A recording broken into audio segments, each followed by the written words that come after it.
Ayan guys, tingnan nyo, oh.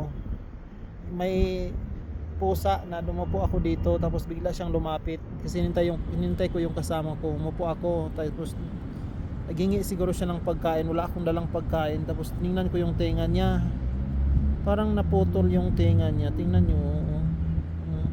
Hindi pa naman siya nangangagat, ang sweet sweet pa naman niya. Ayan, humiga siya, oh. Nilalamig siguro. Ayan, gutom ka, ha? Gutom? Kawawa naman, oy.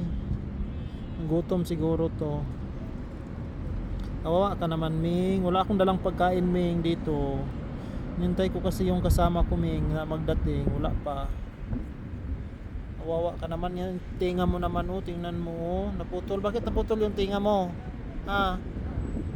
Iyan, oh. Putol. Kawawa naman, ah. Next time na lang magdala ako ng pagkain.